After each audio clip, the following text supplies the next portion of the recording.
Hello, hello, my friends. We are back. I apologize about the delay.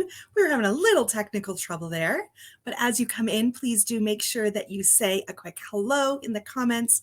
Let me know where you're tuning in from. If you are getting married this spring, this is going to be the live stream for you. We're going to be chatting today about seasonal thoughts, things to keep in mind if you are getting married in the spring. So if you are one of our spring brides, please feel free to drop your date into the comments. We would love to know when you're going to be celebrating. And I'm going to just give a minute or two for a few people who wanted to pop on, and then we're going to dive right in. Oh, look at that. Our first person in the comments is our friend Amy. Hello, Amy.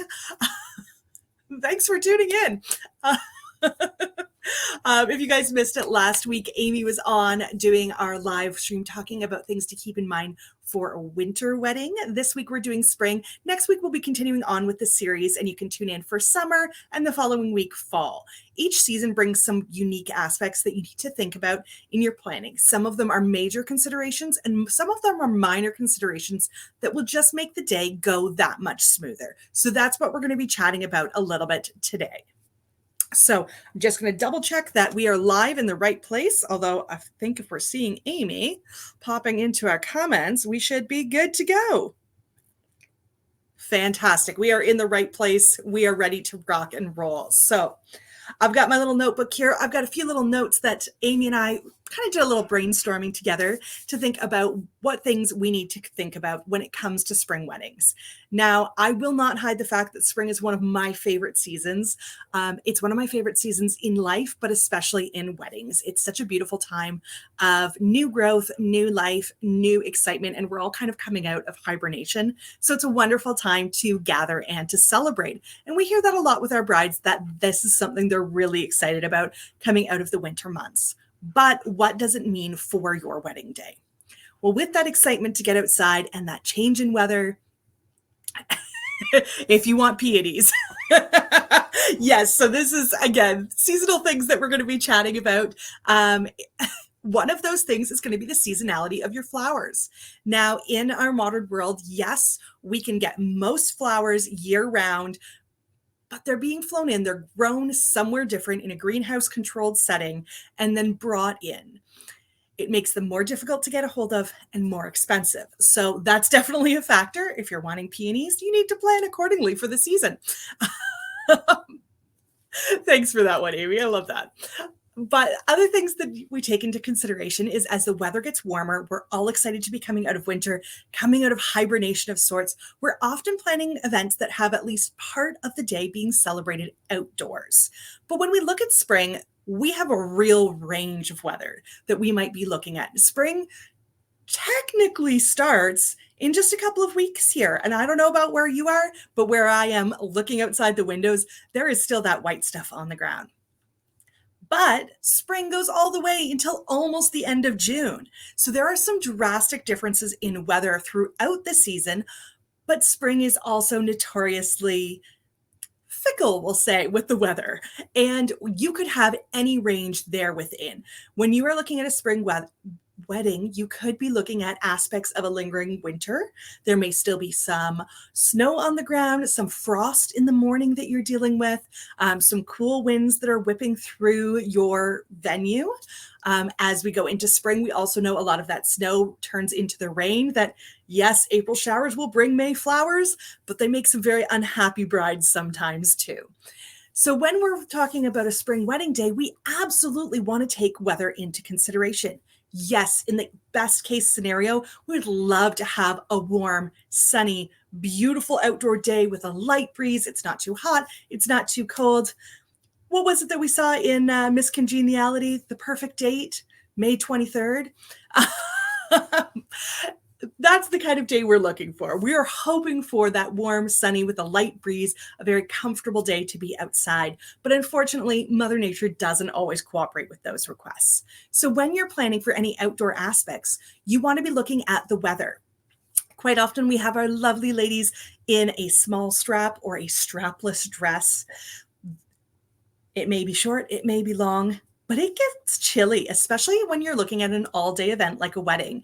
We may be starting in the early afternoon at the warmest part of the day, but towards the end of the reception, it's going to be getting very chilly. So have we thought ahead to make sure that, especially for our wedding party who might be slipping in and out for photos, do we have warmer jackets or at least sweaters and wraps available for those lovely ladies? Have we planned that when we've planned our attire?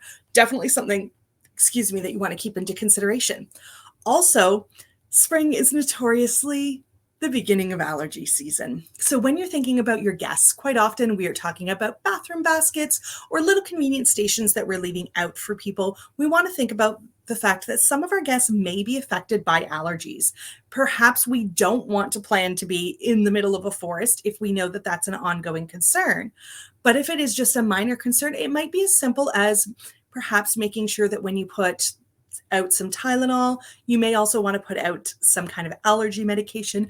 Make sure that there are tissues available for your guests, that if they have a bit of a seasonal allergy reaction, that is something that is on hand to help make the day more comfortable for them and for you, because you might be surprised with some allergies on a day that's already a very emotional day for you, and you don't want to be caught off guard.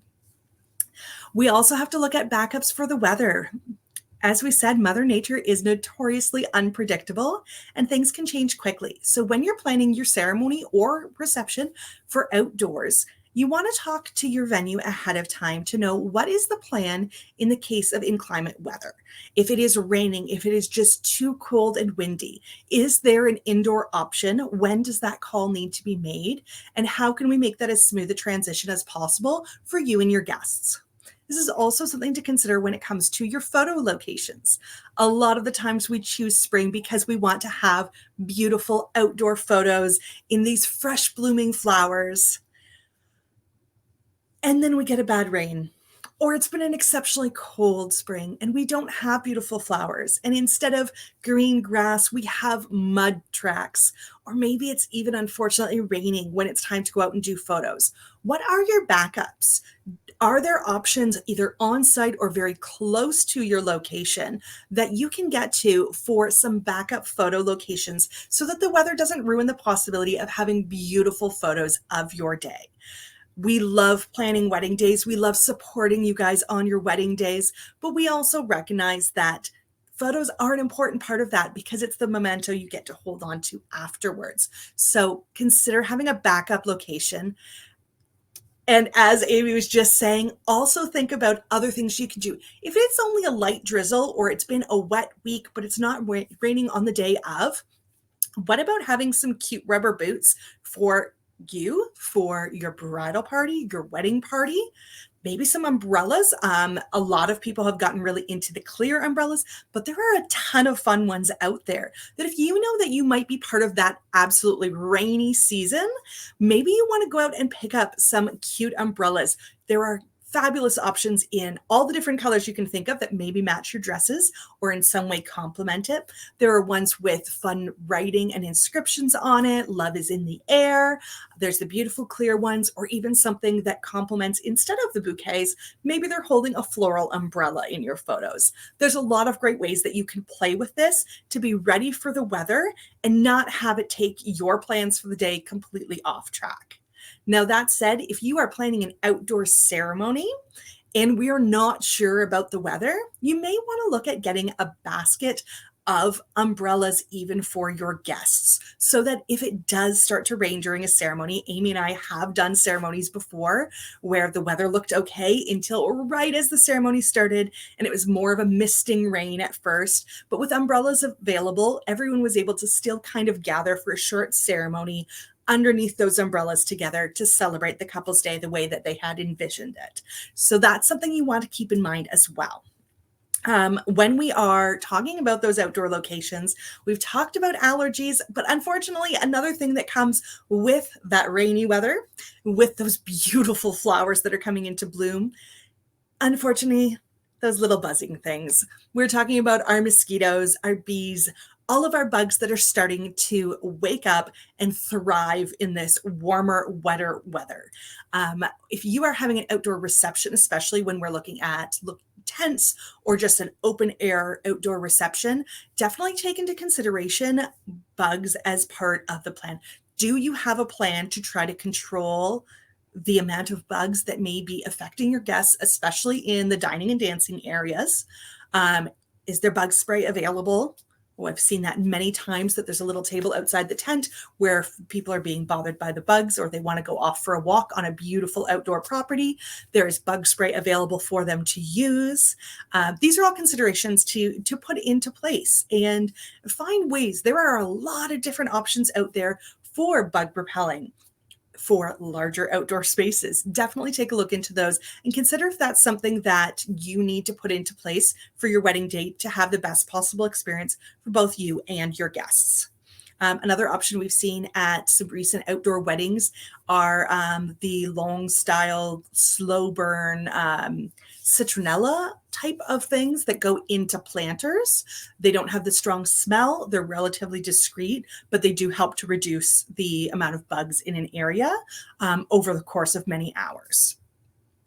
Also, we've talked about our locations. We've talked about backups for the weather, allergies, bugs, and prep for those outdoor temperatures, making sure we have sweaters, jackets, wraps for going out to do photos, especially for your bridal party.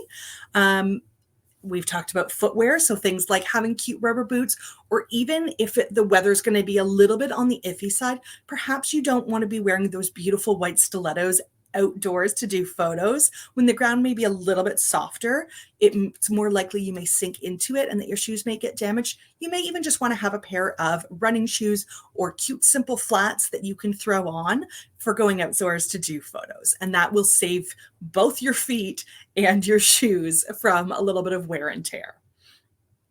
So those are a few of the things. Do we have anybody here who has any questions, anything that you were wondering about for your spring wedding day that we can help out with today? If you do, drop it in the comments. If we don't get to see it on the live, if you are back joining us on the replay, still leave it in the comments. We will gladly come back and either answer them in a follow-up video or in a comment to help you out with planning your wedding day. Spring weddings are a beautiful thing. They have so much potential, and they're a time of so much energy, excitement, joy. We're coming out of hibernation. It's a beautiful thing, but there's just a few things to consider to help to make it the most successful days possible. Year round, you know that we always recommend having a clear plan and communicating that with the people around you. If you're working with Unmistakably You, we're going to be a big part of that process. But either way, that's something you definitely want to take into consideration. If you are choosing not to have a day of coordinator, that's totally cool. We get it. But maybe you still need a little bit of help with putting that plan together. Make sure you take a look over on our workshops page, because we do have a planning your day or a DIY itinerary planning workshop with Amy, the queen of itineraries, coming up just a little bit later this month. And we would love to host you in studio to help you put together a very clear timeline for your day that maybe a friend can help you run, or can help to keep you and your bridal party on track to have the smoothest day possible. Because at the end of the day, what we want you happily married in a way that is unmistakably you.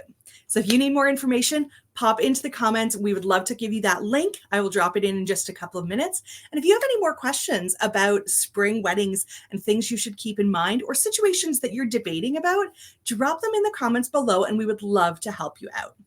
But until next time, we will see you next week, next Wednesday, 8 o'clock, right here on Facebook, for our conversation about things to keep in mind for the summer, because those things do change more than you might expect. We can't wait to see you there. And thank you again for tuning in live with us tonight. I hope you have a wonderful Wednesday and a very happy International Women's Day. Have a wonderful night.